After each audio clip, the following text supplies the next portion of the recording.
All right, all right, all right. We are live. We are live. Wanted to talk about the passing of Patrick Day and how this reminds the boxing community that all fighters deserve a level of respect for simply participating in the sport because they're taking on a risk every time they do that the spectator is not taking. Thus, even if you don't have a high opinion of a particular fighter, even if you don't think they're going to win a fight, they still deserve a lot of respect for participating in a dangerous sport. You ain't going to get fucking brain damage and die playing basketball, maybe football, maybe. I mean, there's some gruesome injuries, but nothing as severe or as frequent as what you see in the sport of boxing. It's for this reason that guys like Maxim Dadashev, Patrick Day, regardless of what you thought of them as fighters, they still deserve respect. And every active fighter out there today deserves a level of respect for participating in the sport, even if you don't think much of them. You know, we all have our critiques about how certain careers are being navigated. We all have our barbs with the fans of these fighters, fans amongst fans. But in the greater scheme of things, every single fighter deserves some level of respect. You see what I'm saying?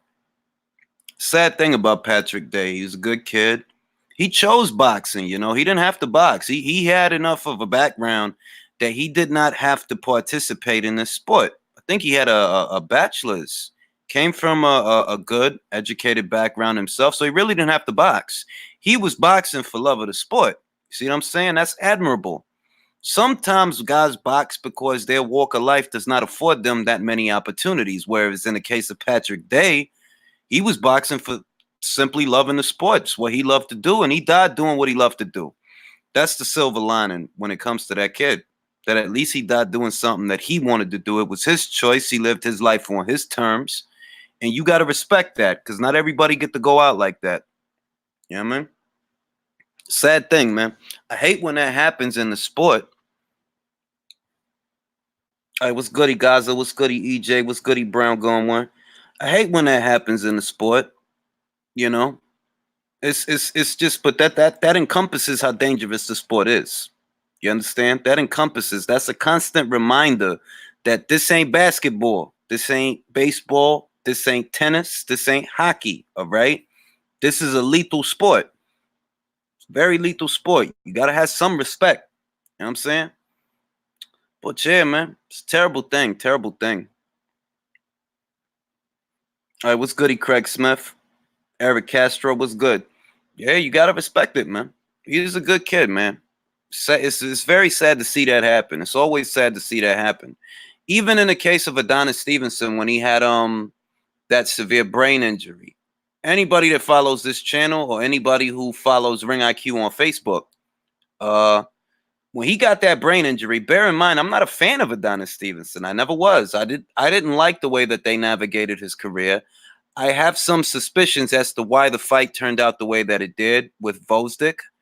But even in the case of a fighter whose career I wasn't a fan of, you still pull for them. You still hope that they'll make it through. You don't want no fighter to end up brain damaged as a result of a fight. You don't want to see that. You want these guys to be able to leave this sport, even the guys that you're not a fan of, even the guys that you don't like. You still want these guys to be able to leave this sport with their faculties. You don't want these guys, you know, being irreparably damaged because it's sad, man. That shit is sad. You know, so it sucks in the case of this young kid because he's a young kid, man. Young guy. Hate to see that shit happen. But you know, man, that's an occupational hazard, and that's why a lot of these guys, even the ones you don't like, they still deserve a level of respect. You know, you don't have to like their cards, you don't have to like their opponent choices. You don't, because at the end of the day, you're a paying customer, and what you're giving is a product review as to whether or not you're excited about a particular matchup, or you're giving your thoughts as far as what you think is going on, and you're entitled to your opinions. But I reiterate, there is a certain level of respect that has to be given. There is a level of danger that does have to be acknowledged. You know, I always felt like the reason that the Vosdick fight happened to Stevenson the way it did is because Stevenson probably should have retired a year before that fight took place. I feel. I think he was 40 at the time of the fight. Sparse activity, barely fighting, and if you're barely fighting and you're an older guy, you're pushing 40, you're barely fighting, the tools ain't sharp, they're putting you in showcase fights. They're putting you in fights they think you could win. And I remember when he fought God, who was it? He fought this guy for the second time, man. Who was it? Who was it? I literally just forgot this fucking guy's name. He fought him for a second time, and there was no point in the rematch. There was no point in him fighting was this the guy that Joseph Funfara? He had fought Funfara in a rematch. And it was like, why is he fighting Funfara in a rematch? Like, what is the point of that fight? You beat this guy soundly the last time. Why are you fighting him again this time? That kind of matchmaking, it gives the fighter, I think it gives the fighter a false sense of security because, yeah, you had a fight, but there was no resistance. So you're not on your P's and Q's in a way, in the same way that you would if the guy was a credible threat, that you're going to take the camp a bit more seriously. You're going to take the fight a bit more seriously. You know that you can't look past the guy, but you put him in there with a guy that he beat already for no reason other than y'all just wanted a lighter touch. I think that kind of matchmaking is what led to Adonis having that injury because you giving an old ass fighter a false sense of security. If he need that kind of a blanket of security, he really should be retired. He had the Jack fight and he drew it in that fight. He could have retired on that. I think he could have retired on that. He could have. I would say so. His best win was Tony Bellew. I would say so. Adonis fought people in the past. It's not like Adonis was always just kicking cans and stuff like that. He wasn't. He did used to fight people. It's just, towards the later years, he stopped doing stuff, man. He stopped being interesting. Great puncher. He southpaw, big hands, big left hand. He could knock damn near anybody out if he lands with it. But he just took his foot off the gas. There were certain big situations that never happened for him for one reason or another. The Kovalev fight, that shit came and went. It was good, Ahmed.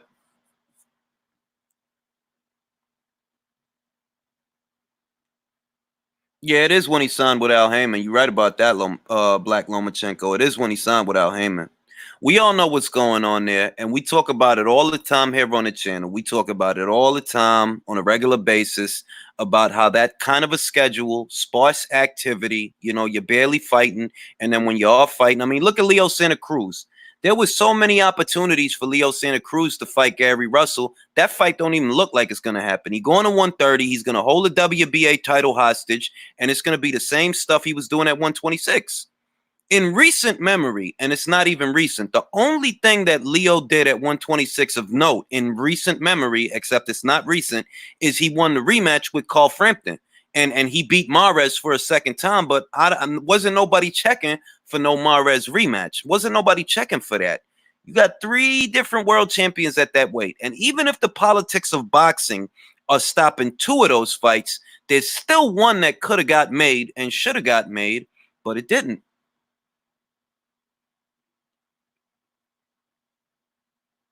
Oh yeah, I made the prediction video for Vosdick versus Better Beef. I did that one already.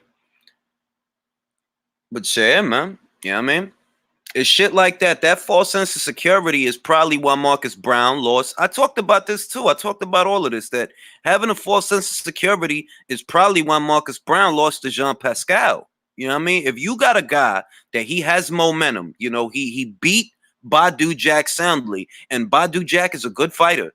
If Brown beats a guy like that soundly, the next logical step is to put him in a title fight because that's where his momentum is. But if you take your foot off the gas, you put him in there with a Pascal, he get a false sense of security. He start thinking, oh, it's easy street. I could take it easy with this dude. I don't feel as threatened by him as I would if it was a Volstick or if it was a B-Vol. If it was one of them, I probably would have took the camp more seriously, or maybe I would have just tightened up more in a heightened state that I'm not gonna be in with Jean Pascal because this dude is semi-retired. He already retired once. All right, what's goody, Jakar? What's goody, DT3? But you know, it's shit like that, man. Right now, everybody talking about this Errol Spence DWI shit. It's still people legit trying to argue that shit, man. And it's silly to me because it's like, dog, my whole thing is this. In the beginning, I said that it's possible that this man was drunk. And when I said that, a lot of people was arguing about that shit. Whether I said it on YouTube or I said it on Twitter or I said it on Facebook, as soon as I said that this dude was more than likely this dude was drunk, motherfuckers want to start arguing about how you don't know that. You don't know if he was drunk.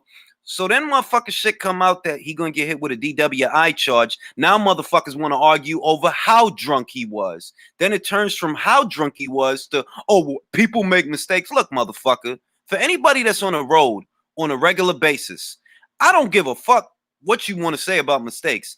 Anybody that has to be on the road on a regular basis should not be making excuses for no alcoholic getting behind the wheel, because you're not just endangering yourself, you're endangering the lives of other people. And motherfucker, you ain't crashed into a tree, you flipped the Ferrari. You might have fell out that motherfucker, but what's gonna stop that Ferrari from hitting somebody else? Because that's how fast you was going. Ain't no excuses to make for that shit. You got people out there that I really feel like something is wrong with these people. If you ask me, I think that something's wrong with these people, because it's like you suck so much dick, you dick ride the PBC like they a civil rights group or something, and they not.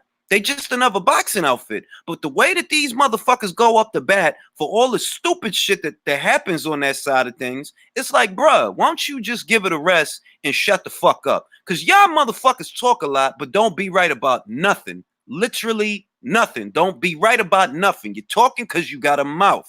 That's it. Ain't nothing worth hearing coming out of that shit. Oh, there goes the. All right, I'm gonna let him on this live. Because this guy talking about he want to go live. Let me get the link. I don't know why the fuck he thinks I would be scared of him. Like, bruh, I sent you a live link. This is another person that I think is sick, but I'll like I said, I'll entertain him. Why not? There's the link. What is this guy's name? Where'd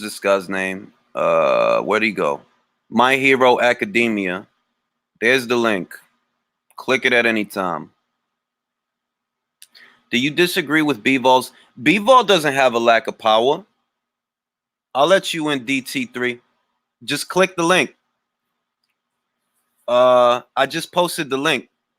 Bvol doesn't have a lack of power. That Lenin Castillo guy has never been stopped. So when people say Bvol has a lack of power, look at how Bvol performed against Sullivan Barrera. He was fucking him up, and Sullivan Barrera's a tough guy. I got you right now. I'm about to add you, DT3.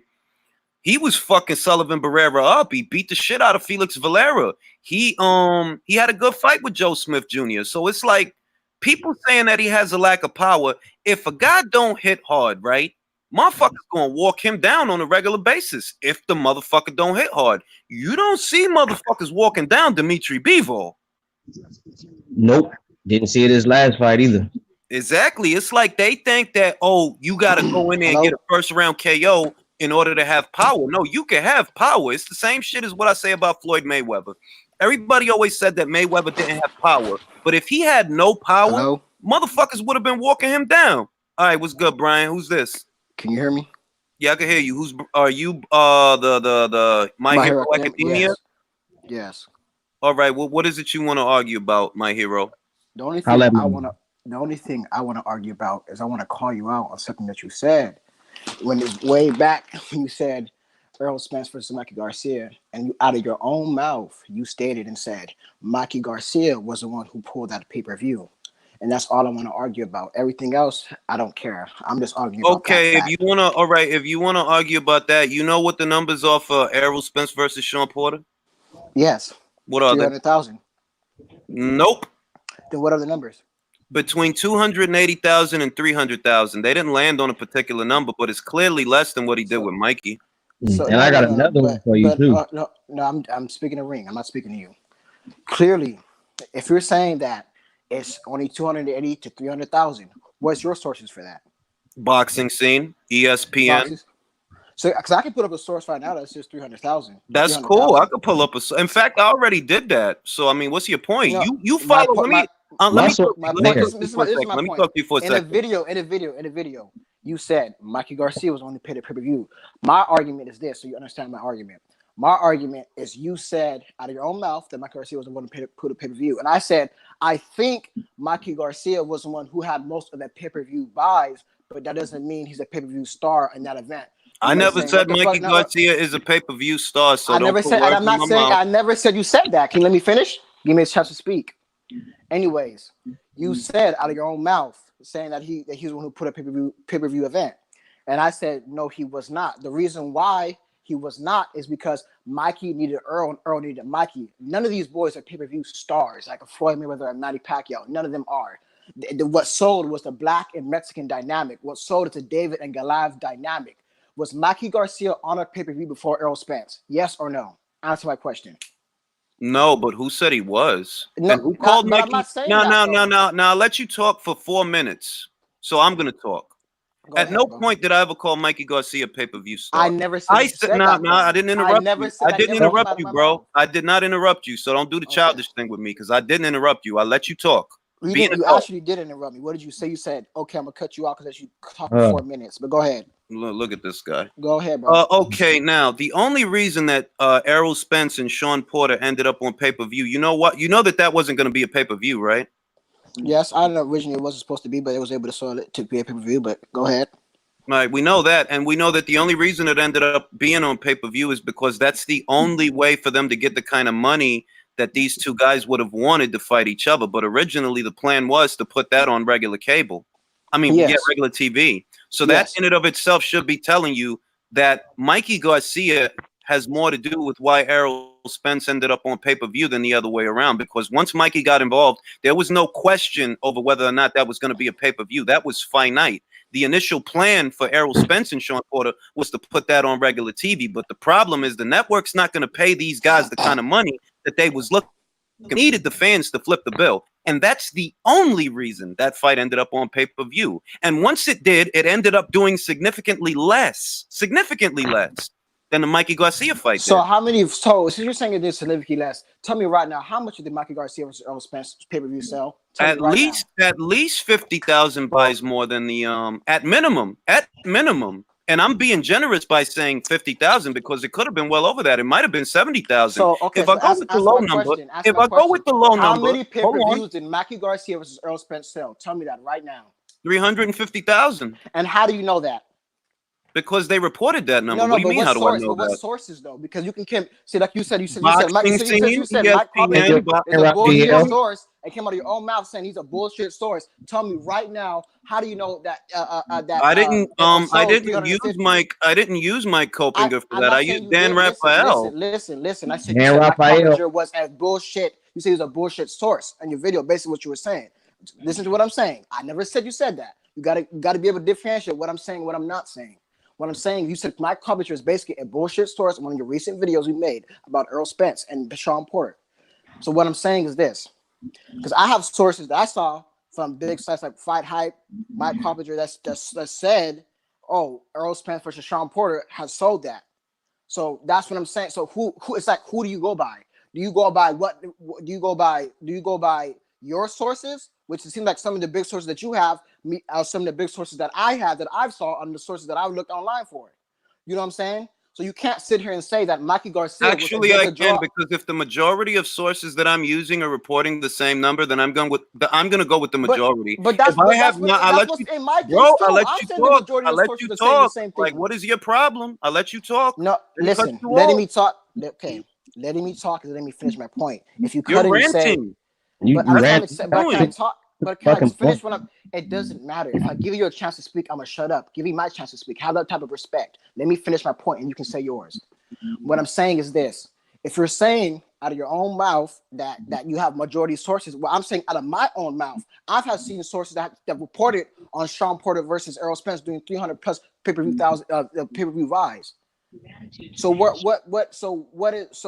if you're saying that you have those sources, I'm saying I have my sources that I've looked at, legitimate sources, like a la boxing scene, a la type of Fight Hype, all those type of sources, then what do you go with? I go with what I literally just answered that question. I go with what the majority of sources are saying. Now, the majority of sources when it comes to Spence versus Garcia, whether you look at Dan Rafael at ESPN or you look at Arenal or however the fuck you pronounce his name at Boxing News 24, you'll notice that the number is in the realm of 350 to 360,000. That's the average number you're going to see when you look up the pay-per-view buys for that fight. So the safe guess is that this is what the majority of people are reporting. That's more than likely the number you should go with. Now, in the case of Spence versus Porter, the majority of sources weren't reporting that it did anywhere near what the Spence versus Garcia fight did. Only Mike Kopinger was saying that. Everybody else is saying that this thing did under 300,000. Everybody else. But that's not true, though. That's what I'm saying. That's not true. No, it's not true. You can look at and I've already, and the funniest thing about the funniest thing about it is, one, you're cutting me off, and two, you not on a channel where I just say shit and don't show you where I got it from. I've shown the ESPN articles. I've shown the Boxing News 24 articles. I've shown the Boxing Scene articles. This is not something that I'm pulling out of a hat. Rick Blank, Boxing Scene, Boxing News 24, ESPN, CBS Sports, you name it. The majority of folks are saying that the fight, once again, he's cutting me off, and I did not cut him off. Okay, go ahead. The majority of sources that I see are all reporting a number that is somewhere in the realm between 280 and 300,000. That is significantly less, regardless of how you slice it. That's significantly less than what he did with Mikey Garcia. My initial assertion is that the only reason that they're putting Spence on pay-per-view is because Mikey's the one that wants to do the dance with him. When it was Porter, they wasn't thinking about it. When it was Porter, that wasn't the original plan, and that was obvious. They were talking about putting that on regular old fucking TV. But in order to pay these guys to have the fight, you're gonna have to put them on pay-per-view, and hopefully the fans will be able to pay them with the upside of the pay-per-view. But we already saw an immediate difference with both of those fights. There was never a point in Mikey Garcia versus Errol Spence where they were talking about putting that on regular TV. That was a pay-per-view from the beginning to the end. With Porter, they changed their minds. But the initial plan was they must not have felt that these two guys are pay-per-view worthy, because that wasn't what y'all was talking about doing from the beginning. Mikey Garcia is probably the only reason that Errol Spence ended up on pay-per-view. Probably. Okay. More than likely.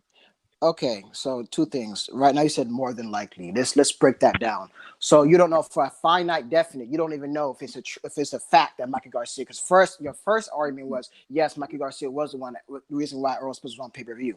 So we can take that and put that out there right now. Number two, if I show you one source right now that's other than Mike Coppinger that said that Errol Spence did 300,000+ pay-per-view fights, like I said, will you concede to say, okay, yes, it did do around that type of number? Because you're saying no other source other than Mike Coppinger did that. Is that what you're saying? That they reported Errol Spence and Sean Porter doing over 300,000. You brought up. I'm answering my question right now. Are you saying that there's no other I never sources? Said that. Okay. No, and I never said that. So don't try to put words in my mouth for your argument. You specifically brought up Mike Kopinger. You brought up Mike Kopinger. You said that. You said you had a whole damn video talking about Mike Coppinger. You can't be a legitimate source because he comes up with all these damn type of numbers. But you're the one who brought him up. I want to bring up. You're the one who brought him up. You brought up Mike Kopinger, and that was the anchor for your argument. Ring IQ. I'm going off of one of your last videos that came out of your mouth, just on wax. I'm going off of what you said on one of your videos. If I bring up a source that has something other than Mike Coppinger that can prove that, then what? Then nothing. That's not the majority of sources, because you found another article because you found another pundit who may corroborate what Mike's saying. That doesn't mean that's what the majority of people are saying. But what sources are you saying? No, hold on. Is that your argument? Your argument seems to be. What sources are you saying? I'm not going to mute him, because why would I empower him by muting him? The dude's not even fucking saying anything. Yo, you got to let people talk, man. I can't hear. This dude literally came on here cutting me off. I'm giving him the privilege to be heard, because nobody actually gives a fuck what he has to say. I'm giving him that privilege. Well, obviously, you give a fuck about your channel. Obviously, you don't give a fuck because I'm on your channel. You give a fuck what I'm saying. So would you like me to show you how much you would give a fuck I don't give? Well, if you would you like me to show you? Hey, Brian, would you like me to show you how much of a fuck I don't give? Seriously? Okay, let me say. I'm giving you a platform to talk. So talk and act your fucking age. Okay. All you doing right now is acting butthurt. Okay, That's all you're doing. Listen, if you kick me off off your channel, it doesn't matter because I tell my points. That shows. Bro, you what can't is your handle point? You just argument. quoted one No, article. I just want to know the source. Listen. I don't know who the hell the rest of you guys are. I'm just talking to Ring IQ. I don't know who the hell you are. I've never heard Okay, of you. I'm not talking to you. Though. I I'm know talking one to Ring wants to IQ. really- I don't I care. don't care about none of that, bro. I'm here to support my boy IQ, bro. Listen, I'm assuming that you let guys him are his talk, friends. but Go ahead, bro. Go ahead. You gotta answer the question. What source are you quoting? If Who is the source? That's what I want to know. Who the source? Okay. If it's just Mike Carpenter, that's not majority. That's one source. No, and but in his that's- video, or let me impart a word. Or if whatever his source is just someone who's citing Mike Copinger, that's pretty much just Mike Copinger. So you have to show me who your source is and where they're getting their information from. Because you can have a source, you can have a separate article that says that it did this number, but they might be citing Mike Copinger. Okay. Again, like I'm saying, I'm sucking a source other than Mike Carpenter. I'm not saying I'm so you can understand me. I can say it even slower. I'm not talking about just Mike Carpenter. I'm talking about other sources. Okay, can I look it up to make sure? I don't want to say it, and then absolutely wrong. Can you give me a chance to look it up, please? You should have thought about that before you slid up and ring IQ. No, it doesn't matter. It doesn't matter, bro. Let me search it up. How about that? Huh? Damn. I'm looking at I've seen articles out there. I just don't want to talk ignorant. We're all professional. Try to keep it professional here and use actual facts and sources. So let me do that. Well, that's what I'm doing, and I'm looking at an article from all right, why are you cutting me off? Do you want to be muted? Cutting you off. Who's cutting you off, bro? Do you want to be muted? No, because you've been talking nonstop for like 3 minutes. I haven't said a word. But I just said, let me find a source. I'm looking at him. See what he's doing. I'm not doing it to him because he can't talk. Do you know part of listening is, you got to listen and not interrupt. I'm looking at a source right now called Dean Berman, citing 300,000 pay-per-view buys, whereas Mike Copinger said 350. If I go to another source, let's look at the other source. Yo, can I ask a question to everyone on the panel? Oh, look. What makes Go ahead, Ahmed. What makes Mike Coppinger's source more reliable than websites like boxingscene.com? And I think, what was the other one? Was it ESPN? Like, Mike Coppinger is a former PBC employee. Now, I'm not. Mike Coppinger is a PBC employee. That's why I can't go by. That's what I'm saying. I'm saying what I was sorry, and I'm going to cut you off. I'm just saying, let's interject this real quick. That's what I'm saying. You're saying, okay, we're not going to count Mike Coppinger. Fine, I can find other sources. That's what I'm saying. That's all I'm saying. I'm not standing by Mike Coppinger. And I have a question. Where are the other sources getting their numbers from? Because if they're getting them from Mike Coppinger, then that goes back to the original argument. For example, I didn't know that Mike Carpenter was there. I didn't know that about Mike Carpenter. Good looking, Ring IQ. No problem, bro. Bad Left Hook, for example, you could go to Bad Left Hook, and Bad Left Hook has an article that says the Sean Porter versus Errol Spence pay-per-view is tracking at over 350,000. But who's their source? Mike Coppinger. So you have to show me who the source is. Now, Rick Glacier is a boxing insider. Okay, the guys over there at Boxing Scene, they're boxing insiders. When they say they're getting these numbers, they're talking about Fox executives. Whereas you go to Bad Left Hook, if you went to them, they're not talking about Fox executives. They're talking about Mike Coppinger. Okay, that's not the same thing as saying, yeah, I found two sources. No, you found two articles. Okay, real the same source. Real quick. I'm gonna correct you on something that you said. This is one source. This is just one source.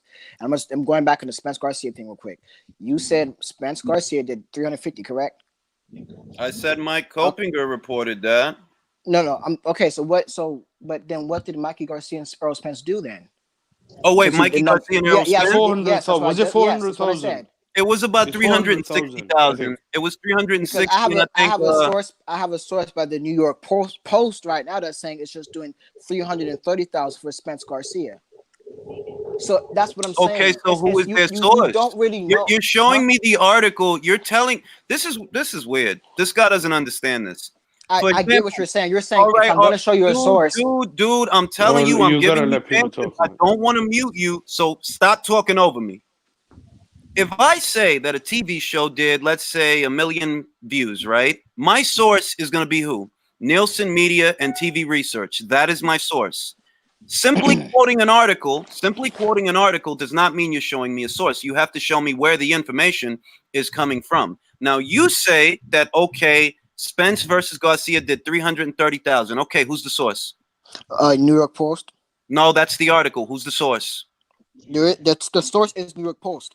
That's Then the where did the New York no, Post get the information from? No. Let me finish. New York Post is the source because they're not quoting any other sources. Who So New wrote York the Post is saying this themselves. They're saying you can go on it. I can get back on the thing and I can just link. You want me to link it to He you? doesn't understand this. Look, let me break it down. Let me break it down. One second. I get what you're saying, but I'm saying, listen, you haven't seen the article, so how are you gonna say New York Post is not giving a source? Okay, then that's not credible. Okay, then let me fill you in. Let me give you the source. Let me fill you in on how journalism works. If you cannot cite your sources, then the information is not credible. Not credible. Because you're not telling me who you got it from.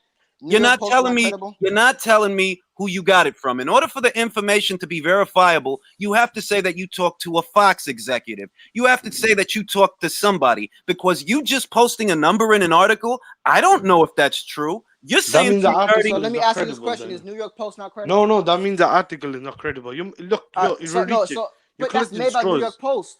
So how is it not credible? If the article, listen, bro, look. A boxing scene, if they got an article and they're reporting someone does, I don't know, 500,000 buys, and the source is Keith Idick, that's a credible article and a source because they've cited the source. Well, you gotta show the article, man. I think you're making stuff up. I can show you the link right now. So you're saying that New York Post, because New York Post is not going to make any bullshit. I never said that. I said the article. If the New York Post has not cited the source in the article, then the article is not credible. But if you're not in another article, so if the article is not credible, what does that mean by I'm gonna tell you something. Bro, it man, goes you're back dumb, man. to You the same thing. really don't. You can call names all you want, but that doesn't make you more mature. Go ahead, Green. It goes back to the same thing I said about Thomas Hauser. Thomas Hauser made a lot of inflammatory comments when it came to Dillian White, UCAD, and the positive test, but not once did he cite a source.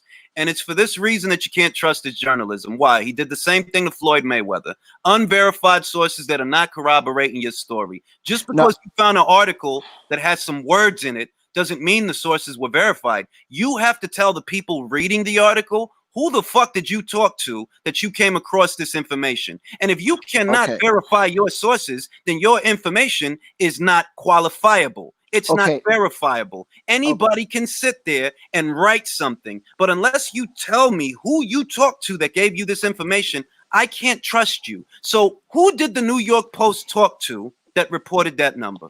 It should be there in the article. So you're saying that. So since you're saying since the article does not have, man, speak. Bro, can you shut up? Let me speak, bro. I'm trying to. So when I be you all over talk, the place, I can't bro. talk now.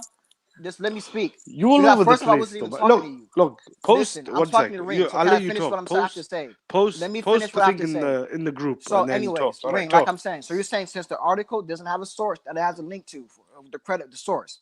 So are you saying that New York Post is not credible because New York Post is not going to put out any bullshit type of articles? Listen, bro. I asked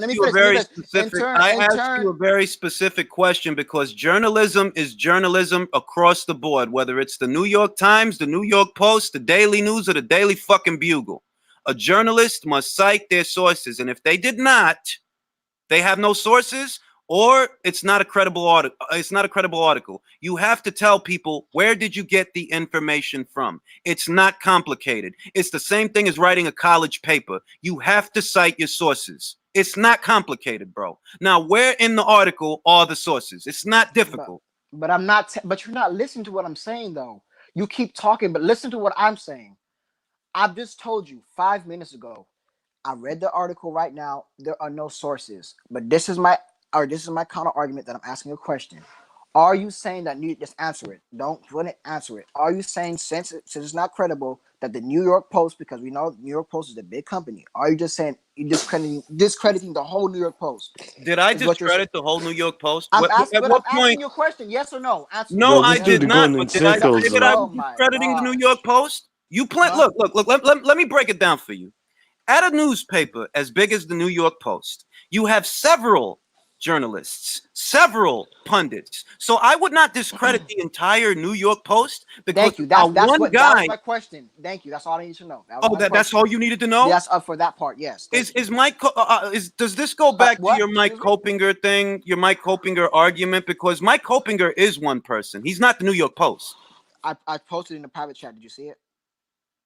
I posted the link in the comments. DT3. You can look at that article right there. Did you see it? No. What do I send it? Do I just send in the private? Because I can only tap in the private chat.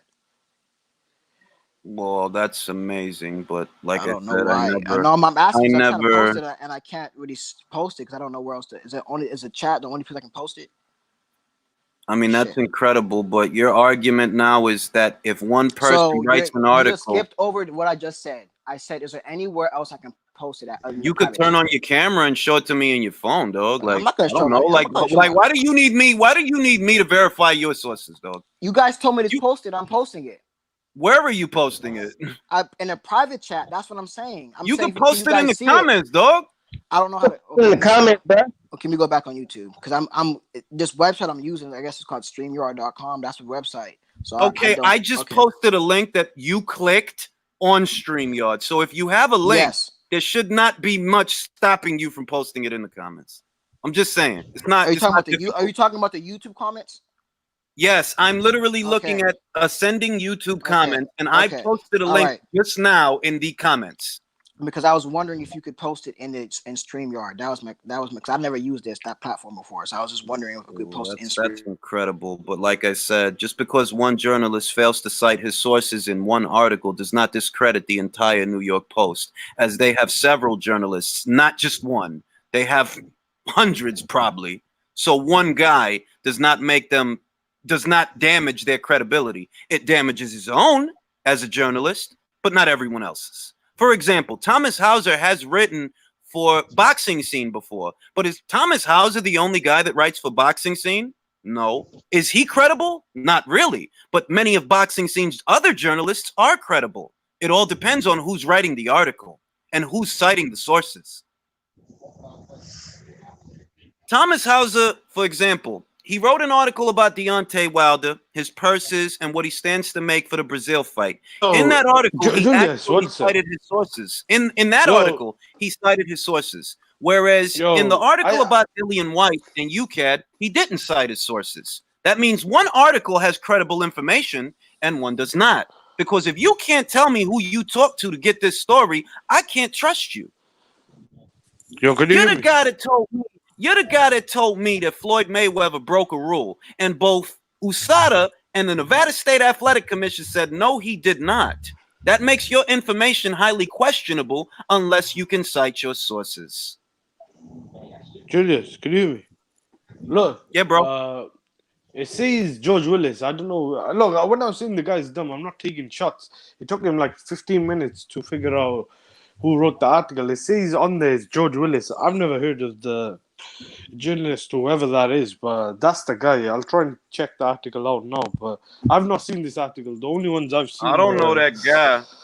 But then again, this article could be written by a guy who's quoted Mike Copinger. Now that goes back to again. That's where sources comes into.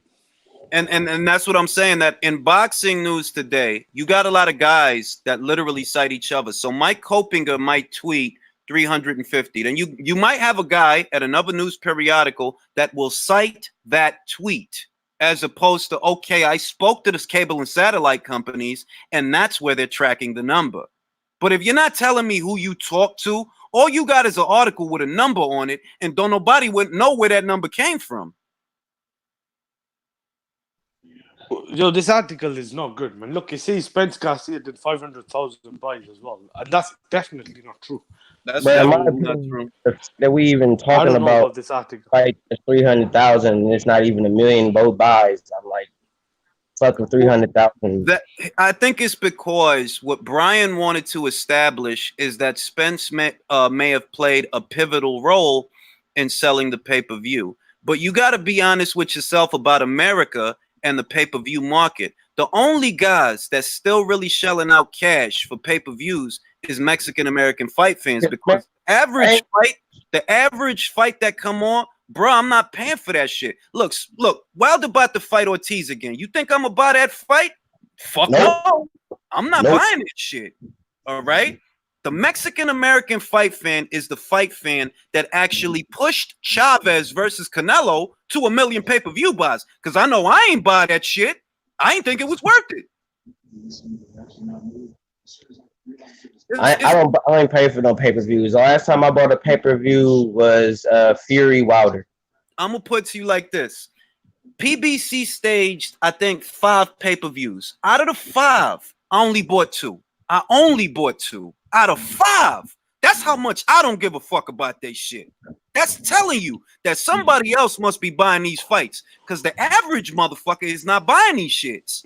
And who do we know stimulates the pay-per-view right now? The Mexican American fight fan. That's why Canelo's a star.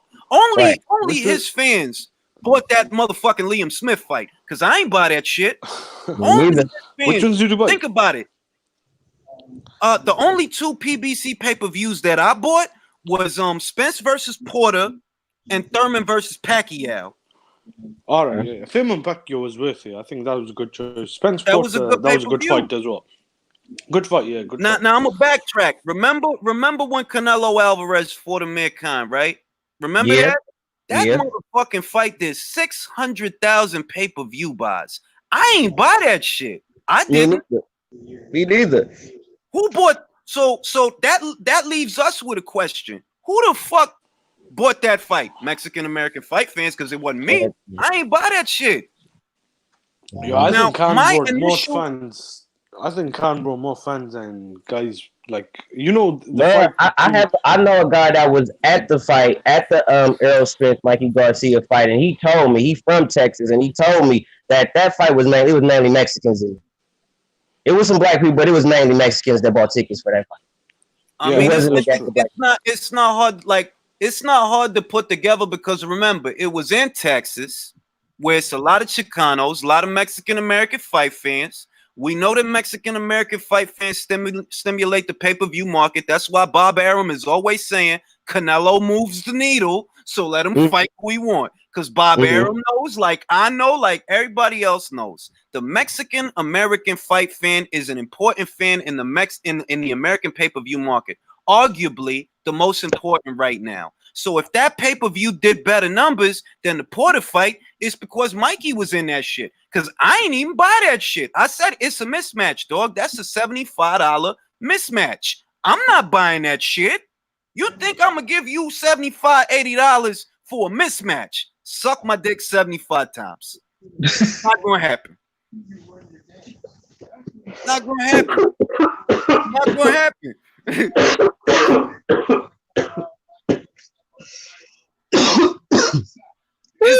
But it's basic shit like that. It's like, dog, we all know the fight got to be good. Like Thurman versus Pacquiao. Why I bought that fight? Because it's a chance. Either guy got a chance. I felt Thurman had a chance.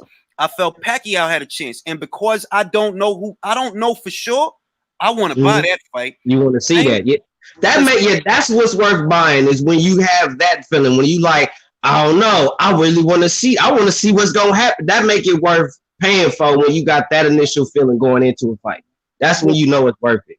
With Porter and Spence, it was the same principle, because I felt, look, Errol got a lot of hype, but the resume don't tell a story. Porter is a tough dude that been in real fights with a lot of real fighters. So it's an air of spontaneity to that fight that makes it worth the $75. I want to buy that fight because I want to see if Errol beats him decisively, or if Sean make him look the way he make everybody look.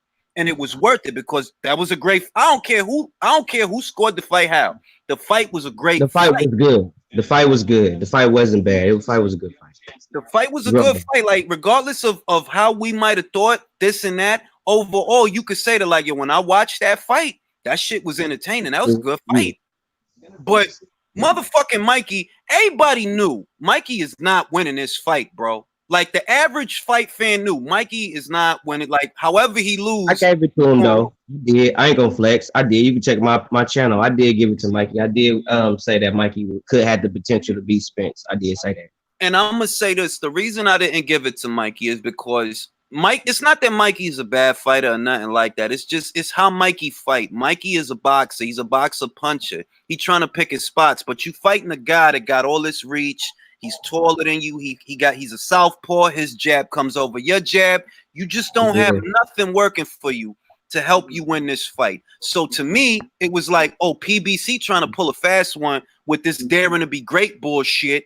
But this is a mismatch. What this is a $75 mismatch. And the selling point is Mikey Garcia is daring to be great. When all it is, it's a fucking mismatch, bro. That's all it is.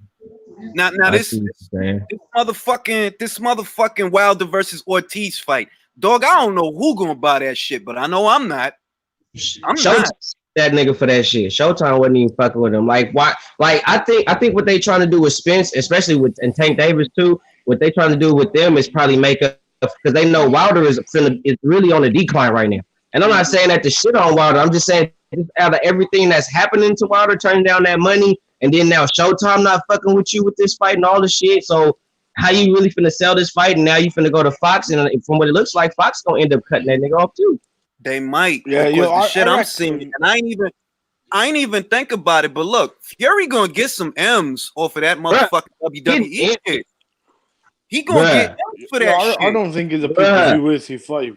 I don't think it's a pay-per-view worthy fight, but I do think it's a better fight than the Brazil fight. Like I can't believe they contemplated putting down pay-per-view. I agree with you that it's better than the Brazil fight. But Wilder's problem is he thinks that I'm a pay-per-view attraction. It's like the money you want to make is not the money that you generate. For example, if they gave this man $12 million for Brazil, if Showtime gave him that, they bunch of fools because that's not a $12 million fight. So y'all dead ass took a L just to pay that man because y'all thought y'all was gonna be able to keep him on your side of the street. And what he do? Yeah. Oh, I want to get paid that again for Ortiz, bro. We not gonna keep paying you that for these punk ass fights. We not gonna get Espinoza got robbed. Showtime and Steven Esperanza got robbed by Heyman. I do think if someone's trying to argue that he's a pay-per-view fighter, then either his next pay-per-view should do more than the Fury fight or the Brazil fight would have been pay-per-view. And I doubt either one of those will happen because I think the only reason that fight is going to do more than the Fury fight. I don't. Because Fury brought something to. He was a good dance partner. Apart from that, I don't think Wilder's really a pay-per-view star unless he fights AJ. Maybe Ruiz. I'm not sure. Ruiz maybe wins a AJ or Dillian White or Fury, but Fury getting WWE money, man. He getting that guap right now. Like how Fury come bring his old British ass over here and start taking money like that. And it's what the shit about Fury is. Fury's a good fighter. I'm not going to take that from him. But if he coming over here getting money, it's because he know how to talk shit and make you think about shit. When I seen him talking shit to Vlad for the first fight, that shit legit got me interested. Like, yo, he talking some serious shit. Calling you a robot, saying that you a big stiff idiot, all this crazy shit. And I'm like, yo, he could really talk some shit. That make you want to know what's going to happen when they fight. He perfect for the WWE. Because what they do, they talk mad shit. Yeah. Talk shit. And he did. And I heard he gonna get some. I don't know. I gotta check the number and see where it's coming from. Unlike Brian, I gotta check the number because I heard he gonna get something like 14, 15 M's for the. I heard 12. Yeah, I heard 12.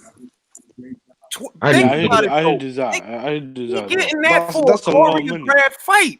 Choreographed fight, he getting 12 M's. If it's 12, if it's 13, bro, that's a couple racks right there.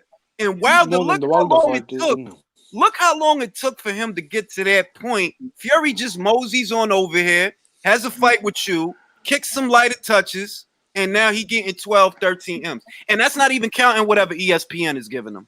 Because they giving him money. That's what I'm trying to say. Yeah, that's what I'm trying to say. Wilder, when they say no one wants to fight him and all this bullshit, he's been mismanaged and promoted badly. Look at Fury, comes over, clowns him, He probably sold the majority of that pay-per-view. He hyped it up, and then now he's going to the WWE already. Wilder could have done this as well. He's been He could have been did he's been that. promoting the That's hell out of it.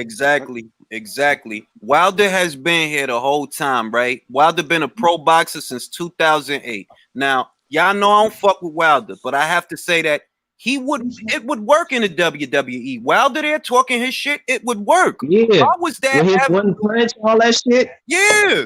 Why was that avenue never explored by Shelly Finkel, by Al Heyman? Like, yo, let's get Wilder on the WWE. Let's see if we could put him in a little Royal Rumble. A lot of people gonna get to see him. A lot of people watch WWE. That's instant exposure. And they always sell out. They always sell out. Every venue they go to, they always sell out. So millions or hundreds of millions of people gonna see you every day, all the time. And you think about it. Think about it. Fury comes over and capitalizes on an opportunity that was there for Wilder for the last how many fucking years? But they never put you. Think about it. Mike Tyson done been on the WWE. Floyd Mayweather been on the WWE. A lot of good boxers been on the WWE as a promotional tool, and it never dawned on them. Yo, let's put Wilder on there. Let's see if we could get him in the Royal Rumble, because that's instant exposure. Now you gonna let Fury do it because Fury talk his shit. Fury talk that cool shit, that shit that make you want to watch. And now this is another time that some guy came over here or did something and he got more exposure than you. I feel if Wilder would have fought Dillian White, Dillian White in a UK pay-per-view in 2018 or 2017, that would have been a pivotal moment because he would have won over those fight fans over there. If you feel like, yo, yeah, I'll fight your boy. Put me on Sky Sports. Yeah, I think deduct White, man.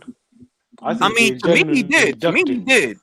The videos Bruce Wayne made, like, it's got to the point, like, I don't know how anyone could defend Wilder, man, because he was getting paid more for the White fight than the Fury fight. And he signed to fight Fury without a date of venue. That probably would have got him the AJ fight. I was listening to that interview when Tyson Fury, Wilder, and Eddie Hearn were all on the Boxer Voice. And Eddie Hearn offered him the fight then. He goes, fight Dillian White in the UK, beat him, knock him out.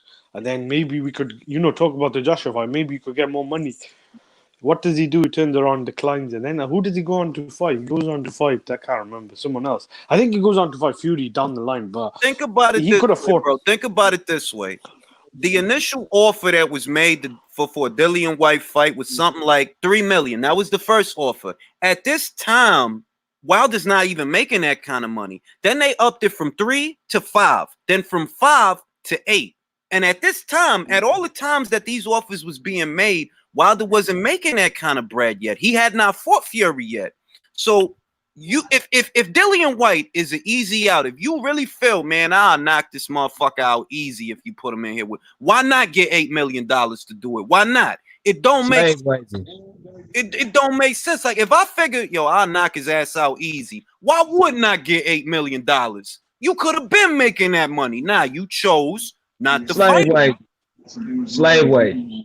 For real. Look, the Luis Ortiz fight was a great fight, and I'm not a Wilder fan, but if we're gonna be honest, that was a great fight. What did you get paid for taking that risk? $2 million.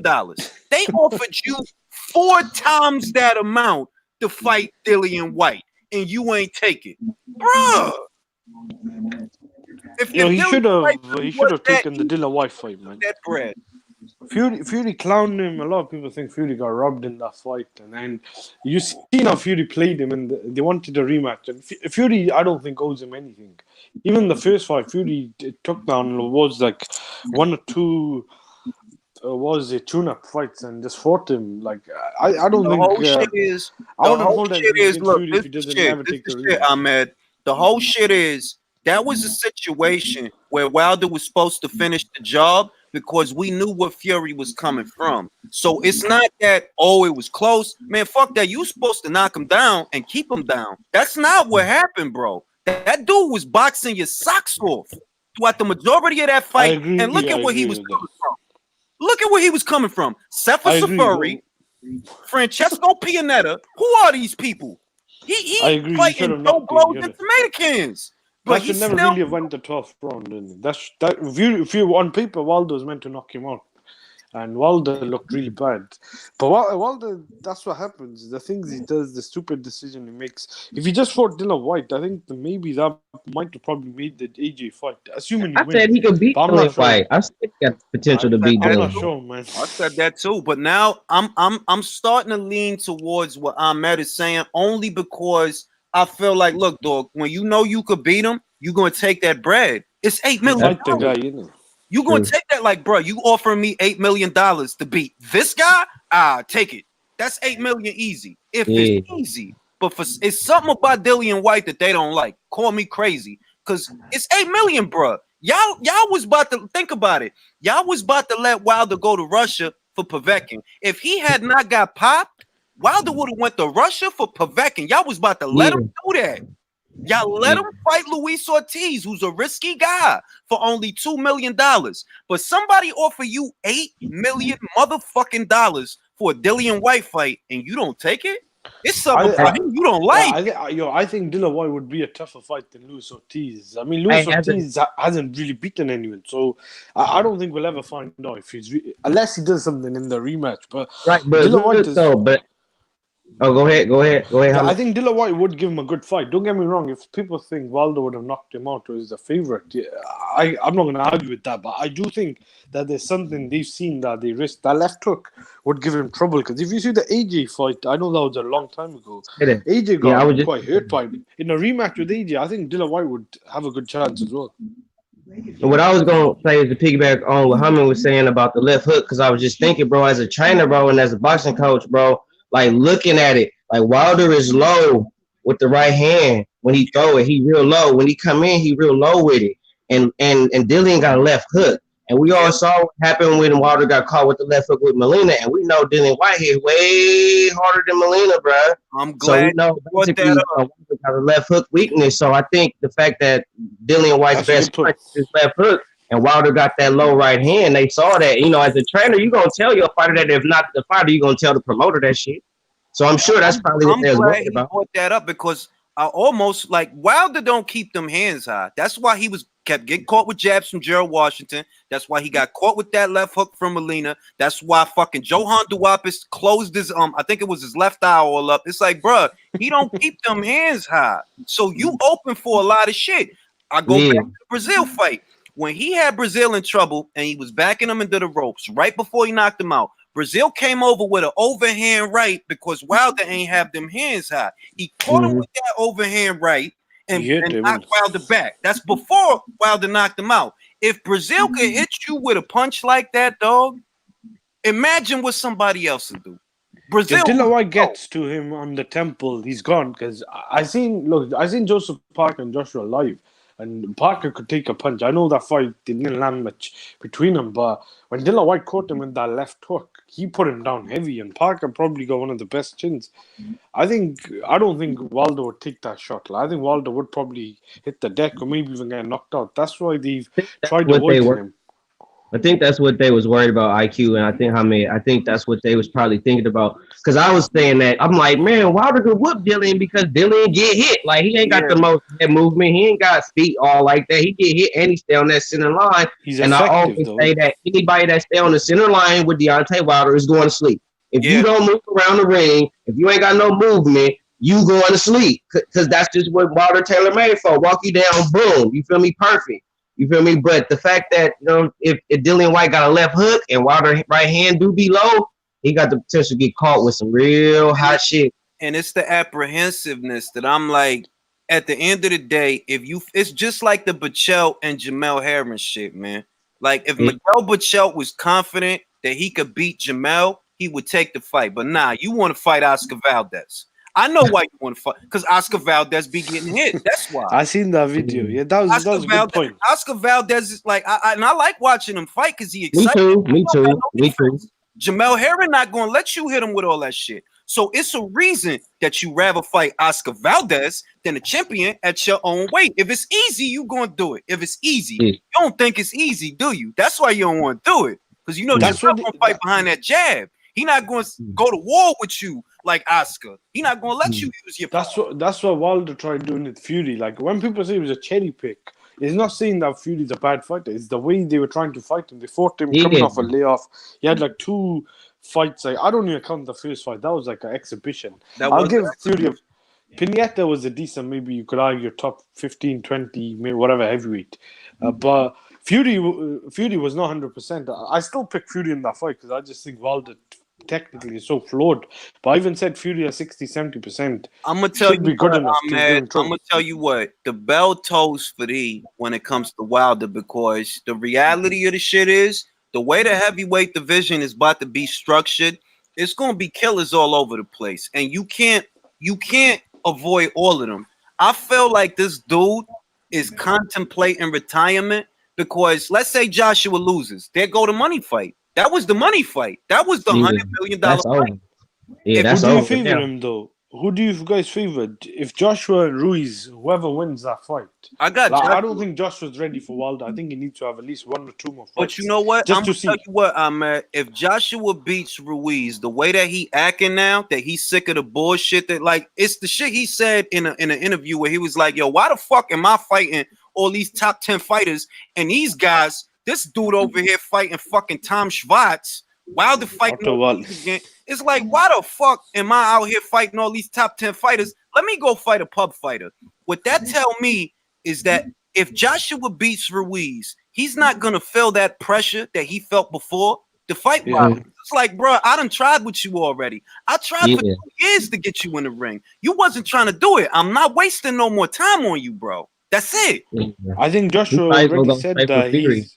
Yo, what's it, bro? Joshua already said, oh yeah, that's what I was going to say. He said they want to fight Fury, but I think Wilder needs Ruiz to win that fight because that's probably an easier fight. Hey, that is going to do tremendous. Me and my homie Tim Rod the Great was talking about that. We was like, hey, if it even no matter when that fight happened, bro, the Joshua Fury fight, bro, the Battle of Great Britain, bro, let that happen in Britain, bro. That'd be huge.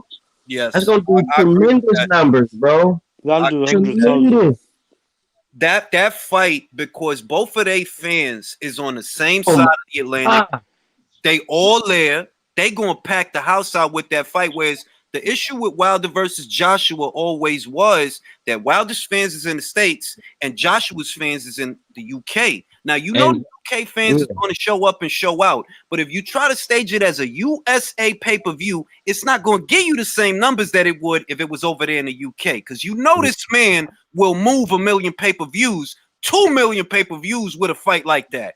So it's off over there.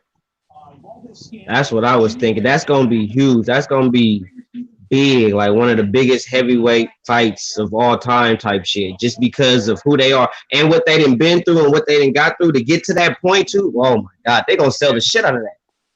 That's why my hat goes off to a guy. This is why I get mad, right? When people talk shit about Julius Ndongo, for example. Julius Ndongo, right? He not a champion right now. All right, Crawford beat his ass. All right, Regis Prograis beat his ass, but he did something that Wilder never did. He went into foreign soil. He won a belt. What he did right after that, he went into foreign soil again and won another belt. That's a good point. He did it twice. He did it twice. But we going to shit on Julius Ndongo just because he lost 2 fights. We going to shit on him like, bro, when Wilder ever went anywhere to win anything? When? When? He wouldn't have fight Chisora. He was meant to fight Chisora. I know I bring this up before because people here, Wilder's fans tried trashing Chisora, but that was a fight he was meant to have in 2013, and he pulled out, and that never took place. I was going to say, I do think, though, it would have been better if Joshua and Fury fought when they're both unbeaten. Same as Joshua Wilder. I don't really care about Joshua Wilder. I'm going to tell you something, bro. I think Joshua going to win that fight. I'm going to say that now. If I'm wrong, I'm wrong. So be it. I don't have a problem with that. But I think he going to win that fight. And when he do, he going to tell Wilder, like, yo, man, suck my dick, bro. I done tried to fucking fight you. What you think? I'm gonna spend the next year talking shit to you? I already make more money than you, bro. Like, I'm making more money than you on being the B side, Nick. Yeah. So it's like, bro, you think I'm gonna do the 2018, 2019? Like, nah, I'm not doing that shit with you, bro. We tried it. You turned it down. I'm not wasting time on you. I'm gonna take care of my mandatories. Because I don't need you to make money. You do need me. If you don't need me, you need Fury. If you don't need me, you need Fury. Fox is not going to keep giving you buku dollars to do these recycled ass fights. They not. They'll be like, man, put this motherfucker on regular Fox. Put him back. Joshua did get played. Like, Joshua mentally, I don't think... Like, the Parker fight, he approached it right, because he was even saying, I was at the open workout, and I was at that fight. He was saying, we're going to fight Wilder next. He thought, obviously, then negotiations broke down. So he fought that fight calculated, and I think he even said he didn't want to take any risks against Parker. But before the Ruiz fight, I think...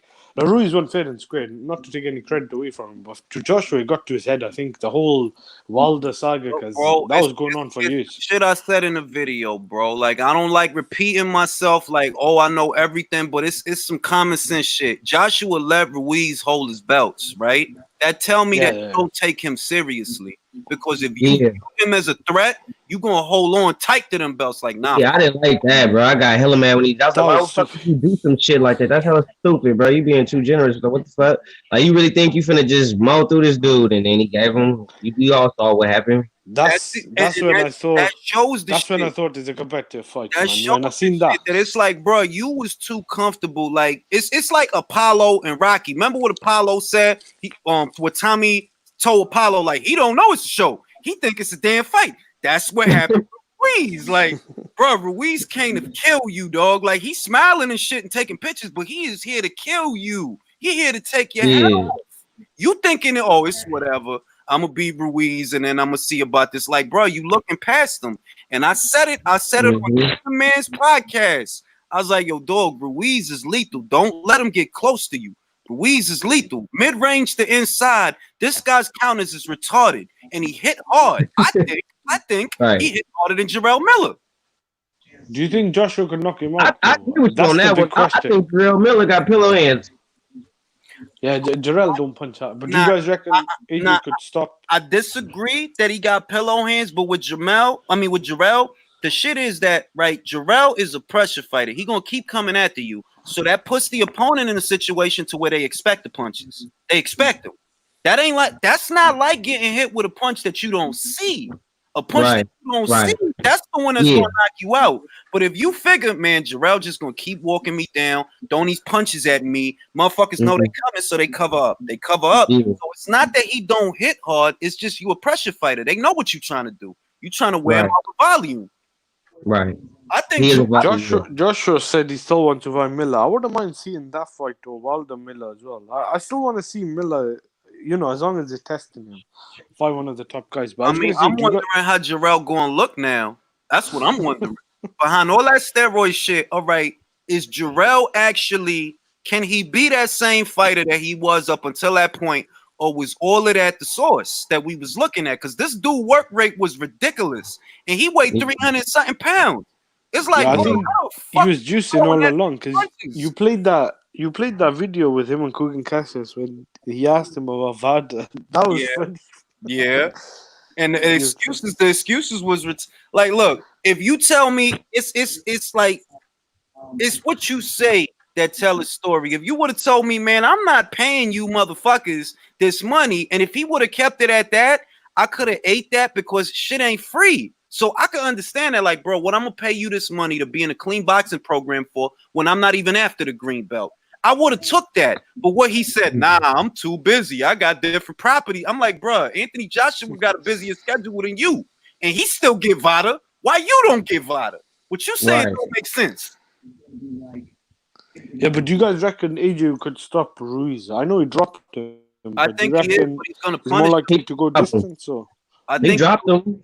He dropped him, but I think what he gonna try to do is lump him up before he go for the kill. Lump him up, walk him into straight shots, walk him into jabs, walk him into straight right hands, roll punches off the shoulder, fire counter right uppercut. He gonna try to beat up Ruiz before he go for the knockout. Because the first time you could tell you greedy, bro. You trying to go home early. You taking chances with this guy. You trying to go home early. Don't do that because this dude, like, you knocked him down. You see he got up, right? He wasn't even really hurt.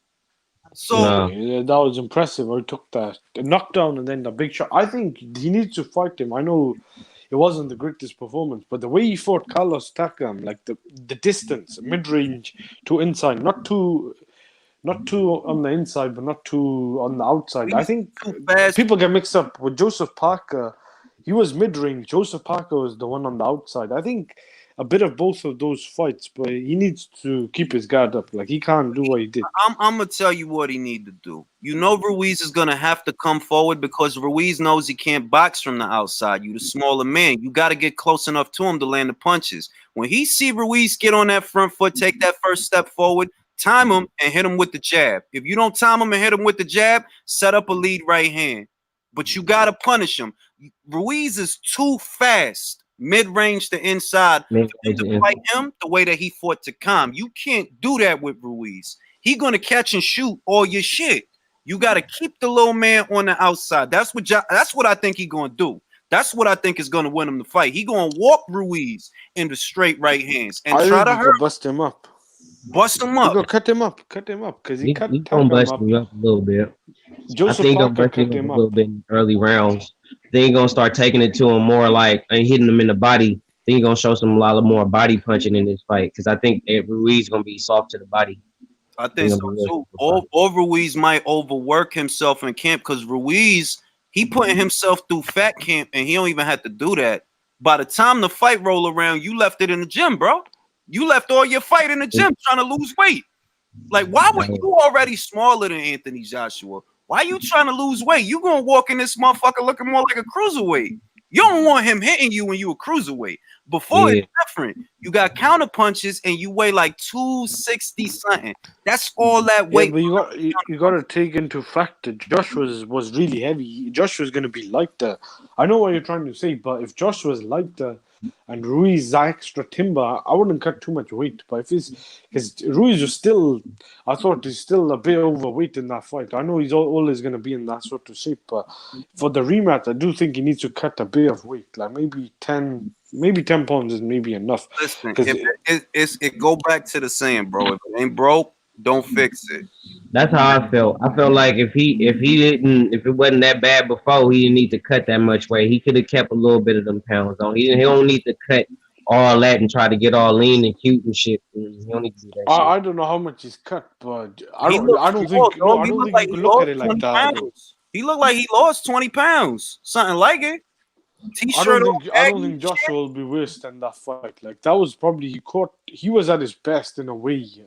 It was made to look at his best as well, and Joshua was at his worst. I don't think Joshua will be that bad. I do think he needs to maybe make a couple of trinkles and change a little bit. Maybe cut a bit of weight, maybe at least 5 pounds from the previous weight. I don't know what he weighed in for the last fight, but I mean, look, Joshua was never perfect. You understand what I'm saying? Joshua was never perfect. He's a good boxer. He got good tools, but he was never perfect. Joshua don't feint with the left hand. He don't do shit like that. He don't gesture with it and keep it out there to psych a motherfucker out. This is shit that he's picking up fight by fight.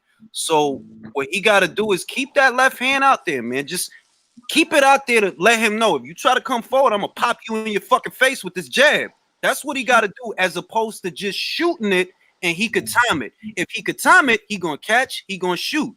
He gonna time your jab and counter you, and you're not gonna be able to take what he got because the dude hit hard and he got fast hands. Them counter punches. Anybody who's a counter puncher in a heavyweight division is fucking lethal, dog. Because this ain't like welterweight. You know what I mean? This ain't like middleweight. I'm not sure Joshua could beat him, because if you see the way he attacked Joshua's body, like I think the guy who exploited was Dylan White. I remember Dylan White landing some vicious body shots on Joshua, but he didn't follow it up, and that fight was only 7 rounds. He ended up getting knocked out. But Ruiz targeted Joshua's body. I still think it's a 50-50 fight. I'm not sure. It's hard to lead into Ruiz over.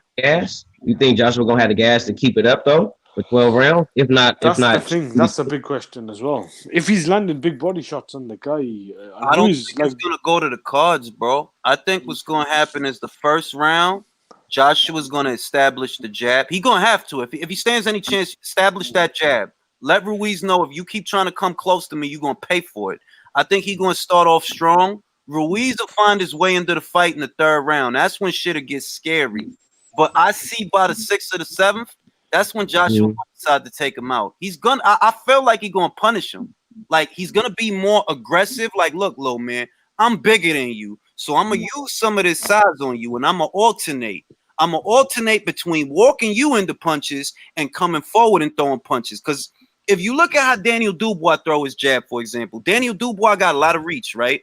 So when you throw that jab outside coming in, he not doing it like a flick jab to where you're not really getting full extension on a punch. He throwing the whole punch.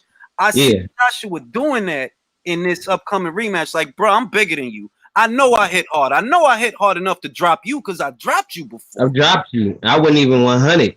Yeah. So he's gonna alternate between being the aggressor and being defensive. He gonna alternate, but that's the best way to fight. You can't just be one way. You can't be like Lara and let the guys push you around, and you can't be like Better Beef, always coming forward and getting fucking dropped. That's why you got dropped by Jeff Page. That's why you got dropped by Callum Johnson, because you always coming forward. So they know, bro, I don't even gotta go after him. He gonna come after me. All I gotta do is walk him into my left hand. That's why I got Bozdik. I could be wrong, but that's why I got Bozdik winning. I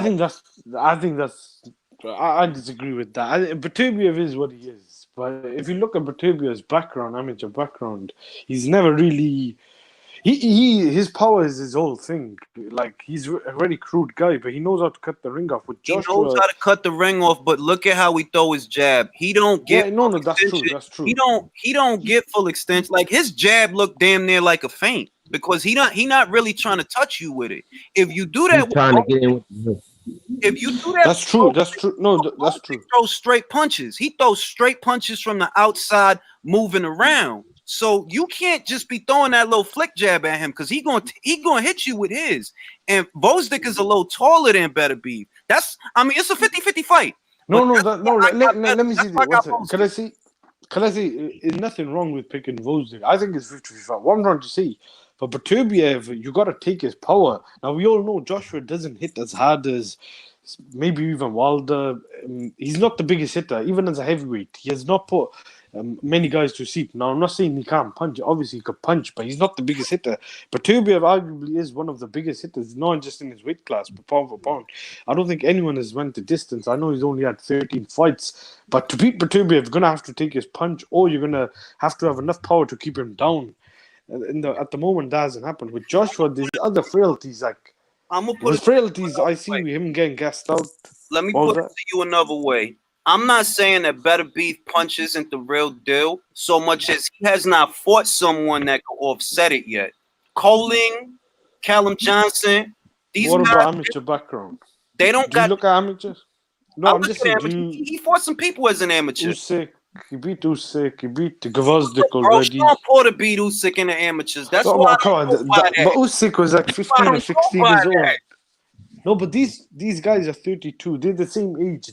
They're fighting guys around the same age. Usyk is about 32 as well. Which Porter beat Usyk that was 15 or 16 years old. That's what I read. That's completely different. Like, but I'm saying he has been tested as a pro. Obviously, he hasn't. That's true. That's why I don't really debate or argue too much. What I'm hitting at is that it's not that Better Beef's power is not the real deal. It looks to be the real deal. But who have you fought that knows how to work around it? Kalajdzic with his fucked up hands, Enrico Coling, Isidro Ranoni Prieto. These is not defense guys. Not like Bozdik. Bozdik got a great jab. He got a straight right hand that he can walk you into. He knows how to move around the ring. His only drawback is that his torso is too upright when he bouncing out of range. That's the only shit about him I don't like. That you still look kind of close to the center when you getting out of range. I don't like that. I think Kovalev's not now, but Kovalev at his best, I think, was a better boxer than both Gvozdyk and even Bivol. I do think Bivol maybe got better conditioning, better maybe chin as well. If you're just talking boxing, that's what Bivol, bro. I agree with you that I like out of the jabbers, out of all the jabbers, if Kovalev was in his prime, I would say he has the best jab at 175. But he's not in his prime no more, so I would go with Bivol because he got good straight punches, but he also got speed. That's hard to deal with when you old. You can't get the hands high fast enough, especially when your conditioning is shaky. Like Kovalev's conditioning is shaky as hell. Like he could get hit in the stomach one time and that'd change the whole dynamic of the fight. I think they all could beat each other. The thing, I think Vosdick may be more impressive than Bivol in terms of punching power, in terms of knocking guys out.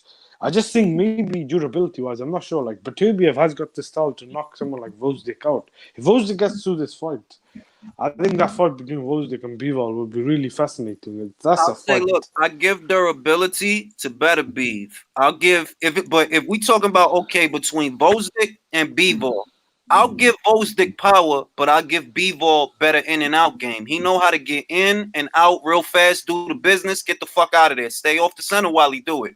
What I notice about Vosdick is he bounce kind of like how Troyanovsky got to bounce, and your torso Yeah, it's too upright. your torso is too upright. Somebody could come over the top and hit you with in the temple with some shit while they trying to get in range. That's the one thing about Vosdick that make me nervous. That your torso's not moving enough. Roll them punches, roll some of them off the shoulder, or slip them or something. Because I remember what about Bivol though? Do you think there's a difference? Or Bivol? I think Bivol know how to make adjustments for everybody. I think he'll make some adjustments. Do you guys reckon Bivol knows how to get in and out the pocket? Like Vosdick, I think is a bit more static. Is that what you're trying to say? I say Bivol doesn't come in to range the same way as Vosdick. Bivol could come in at a slight crouch. He could come in upright. If you look at the fight he just had with Lenin Castillo, he could come in with a real wide stance, get low, hit the guy in the stomach. He come in different ways than Vosdick. Vosdick always look like he's standing up completely straight. I don't like that shit. Because if you hit, that means you're going to get all of that. Because you look like you damn near standing up straight. You don't want to do that. You want to be at a slight crouch. So if you get hit on the chin, your shit is tucked. Easy target. But we go, like I said, we go see, because if Vosdick beats Better Beef, right? If he beat Better Beef is a bigger puncher than Bivol, man. He a way bigger puncher than Bivol. So if he could, go ahead. If he could take what Better Beef got, you know what I mean? I say Vosdick is a tougher fight for Bivol than Better Beef. That's a tougher fight for Bivol. Better Beef.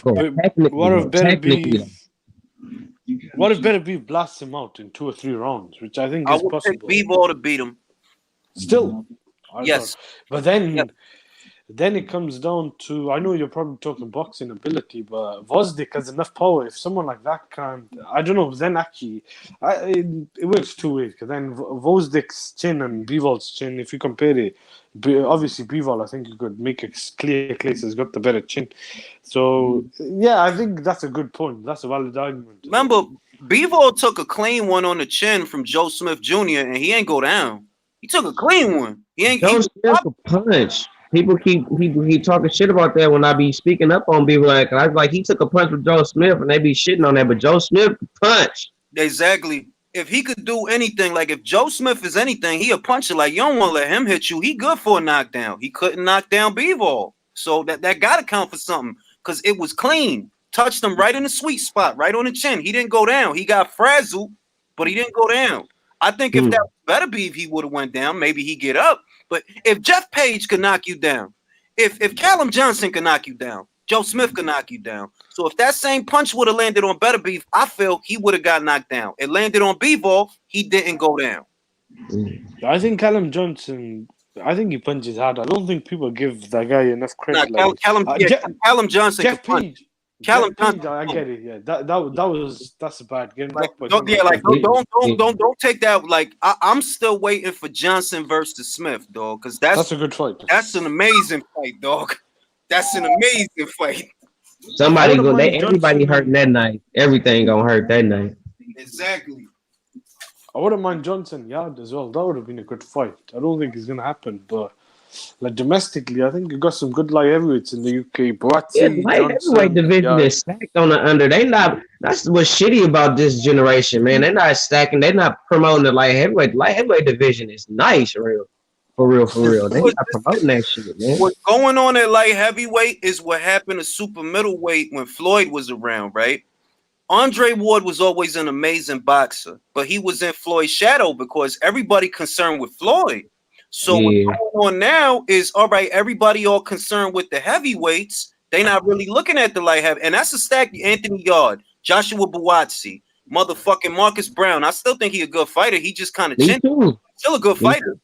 Badu Jack is about to come back. Sergey Kovalev, Dmitry Bivol, Artur Beterbiev, Joe Smith Jr. Canelo, you could put Canelo in there as well, isn't it? I mean, If he Canelo wins. ain't no real light heavy. Come on, Nah, man. like everywhere. I don't mean, know, man. If he, You have to fight it that way.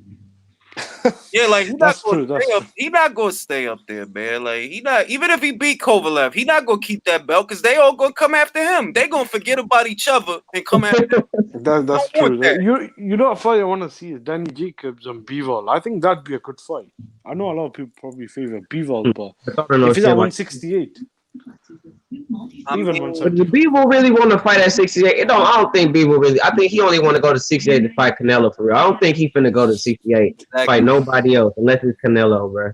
I exactly. think he's gonna stay at 75, bro. He ain't. What about Callum Smith? Oh, Callum that's Smith. what I was gonna say. Callum Smith. Those are the only two fights I think. Because I don't think Bivol give a fuck about like all the other guys like Saunders. I don't think he care about Saunders like that. I don't think. I don't think anyone gives a Beterbiev fuck and them about guys. Saunders. I literally forgot Saunders was that super middleweight, man. Bro, I didn't know forgot who he about to fight, and the worst shit is I did a video on it, and I legit forgot who he about to fight. Like, Who was the last guy you beat? Since that Lemieux fight, he went downhill. Sufi is the last guy that he fought, and I'm like, I don't know where they found that guy. Like, where did y'all find that guy? Who is that guy? So what happened to Zudo? Is Zudo at Keep 175? the bullshit. Why Zerto number one at 175 with the WBC? Peep the bullshit. Like, why is he number one? Like, who did he fight? Has he even had a fight at 170? He had a fight with Tommy Karpensi, but that's a journeyman, bro. Like, who the fuck did he fight to be number one with the WBC? They got him ahead of Jean Pascal. So Canelo and maybe Zudo, that's a big fight, man. That would be, but Canelo not gonna stay up there, bro. You reckon? Well, for Zudo, that's a big Mexican payday. Bro, that's a legit big fight. Zerto versus Canelo for the face of Mexican boxing. That's a big fight.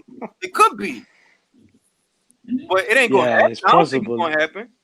I forgot about Zudo. If you put him in, then you got light heavy. You got about Man, you forgot 12 to 15. If you forgot about Zerto, it's because they hiding his ass. Motherfuckers want you to forget that he up there, so he don't got to fight the Buatsis and all the different guys. He up there, like, bro, like, you need to fight somebody, dog. You fought Tommy Karpensi, bro. All right, it's time to fight somebody. Fight a later Alvarez or somebody. It's time to do it. And he just chilling, being up there, not doing shit. Oh, what happened? Waiting. Don't see. What about a tournament? If that happens, that'll probably be good at 175. I like those tournaments, the WBSS. I'm not sure if the World Boxing Super Series said that they trying to do 4 weight classes for the next one. That's what they said. Which ones though? That's the shit. Who knows who they gonna pick? Who knows? I heard they trying to do heavyweight, but it ain't gonna be no belt. So I'm like, that's tough. I don't really care. You're not gonna get Joshua Wilder. Only if you got guys like Hergovic, Yoka, Joe Joyce. Only if you got the up and coming prospects would I care about a heavyweight tournament. Other than that, don't get a bunch of journeymen and put them in there and think I'm gonna watch that shit. Well, I probably still will, but I ain't gonna be excited. If Dotikas wins the cruiserweight one, I don't mind Dotikas going up to heavyweight. I think he could maybe make himself into a top 15 to 10 heavyweight. Possibly. I think Dotikas. Possibly. He's big enough. Mentions he's 6'4". He got real good reach. He hit hard than a son of a bitch. He could do it because he got real knockout power. And even though he limited, when he shoot that jab, that shit is fast and hard. It surprised me how much he was fucking up Andrew Tabiti. Because I picked Tabiti to win that fight. Yeah, he fight, man. I was surprised. How you do that? Like I was hurt when I seen it. I was like, bruh. That was a bad knockout. I was shocked. Like, bro, I thought Tabiti was gonna be the heir apparent. Me too, bro. I thought Tabiti was gonna be the new up and coming, and then all of a sudden I was like, how? Why? Like, how he catch you like that? Like, the funny I would tell you, the funny shit isn't even the knockout. The funny shit is that he was like straight bullying him throughout the fight. Like, bro, he just keep throwing that 1-2, throwing that 1-2, and Tabiti don't want to do nothing with him. it was I a think sad. he was getting boxed, didn't it? But isn't it funny? Isn't it funny that motherfuckers was saying, "Oh, Tabiti, everybody ducking Tabiti." Aight, motherfucker, we gonna put you in here with Unier Dorticos and Keo Doctor. And this dude, like, bruh, he didn't just knock you out; he was fucking him up, dog. Like, bruh, Tabiti didn't want no parts of that, man. What do you guys think of Teofimo and Comey? That's gonna be a good fight, but That's gonna be good, bro. That's gonna be good. motherfuckers better not sleep on Comey. That's all I'm gonna say. Don't sleep on Comey. Comey got popped. Comey gonna catch him with some shit, and I think Devin not gonna be prepared for. I think he gonna go in there thinking because Comey's skill level might not be on the same as him. He think he gonna probably just try to out defense him, and Comey gonna catch him. That's with some exactly. Because he probably figure, oh, I'm gonna roll him punches off the shoulder, bruh. Yeah. Comey hit you with that right hand on the temple, you going to sleep. Going to sleep. That guy, I think Comey could knock him off. Show you something, boy. That power from Ghana gonna show you something. Exactly. All right, Comey hit hard. He throw fast punches, and he come for war. He don't come for no boxing match. He come for the Bray Beltran fight is proof, dog. They was going to war. Yeah. If Masayoshi Nakatani got you looking crazy, dog, I don't know how you gonna look against Richard Comey, because Masayoshi had you looking Masayoshi had Teofimo looking funny, dog. I ain't mad at him because I know he don't got a lot of fights, so I'm not mad at him. I'm just saying that he's stepping up, and this dude is not a slouch. You not fighting Ricky Burns or somebody like that to where they had too many goddamn fights. Like, nah, this dude, he'll knock you out if you let him. He hasn't fought anyone though. That's the Nakatani was the only live probably body you could see. Like, see, if you got what, like 13, 14 fights, he got like 14. That's true. But he's calling out guys like Lomachenko, and when he was even calling out Comey before the fight was talked about, like at the time I think you're saying he's one of the best lightweights. Like, I'm not sure if there's more smoke and mirrors with him, but I think he can fight. Maybe Styles make fights, and the Japanese guy was a bit awkward, but I think if Comey hits him, he could knock him out. I don't think Teofimo is as good as some people think. Teofimo is not smoke and mirrors. He just talks some shit that he shouldn't have talked. Him talking that shit to Lomachenko is why all the pressure got applied. Like, all right, well, you want Lomachenko, all right, that's what we want to see then. You could have been chilling on a bring along process, having your fights and learning as you go. Instead, you wanted to talk shit to Lomachenko, so now you created that expectation. Now you got to fight the Comeys. Now you got to fight the Lomachenkos. Pretty soon, motherfuckers going to want you to fight Devin Haney, who I think will beat the dog shit out of Teofimo. Yeah. Too good. No, I think the guy said he could move up to welterweight to middleweight. Like, I'm not. Who you talking about? Teofimo? Teofimo get killed at welterweight. He ain't finna move up like that, but I don't even know why they even moved Tank up to a fucking lightweight. It was like, what y'all move up 35 for? He wasn't fighting nobody at 30. I understand he wasn't making 130, so y'all move him up. But who he gonna fight? I think Teofimo and Tank bro. He gonna fight Gamboa. Then who he gonna fight? Because he finna make a show at Gamboa. He finna bust Gamboa upside his head, and they finna make that an old big fight like he really fought somebody, but they been shitting on.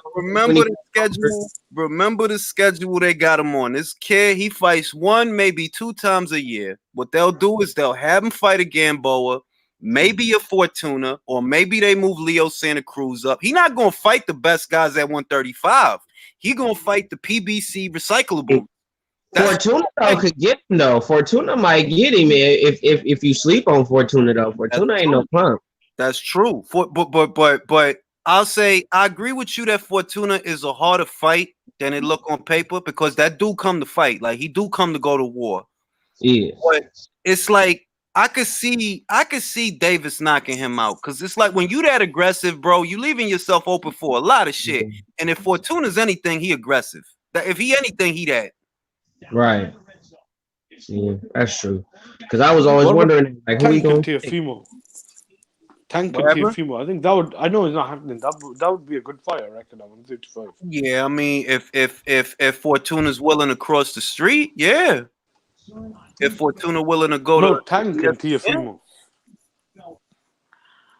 Teofimo and Tank, I think it'll happen, but I think at 135 that would have been a good fight.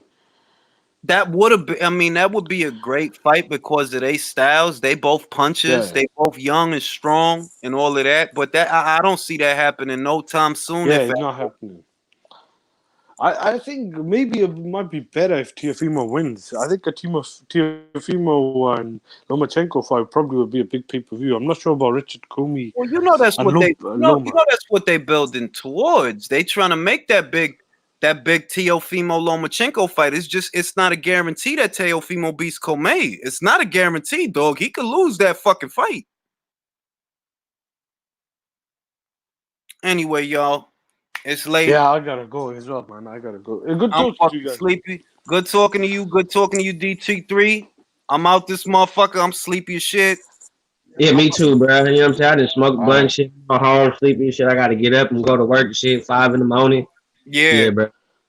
Nice, I'ma you holla. guys. Good stream. Good talking. It was good Peace, chopping it up with y'all. I'll catch y'all on the next live. 100.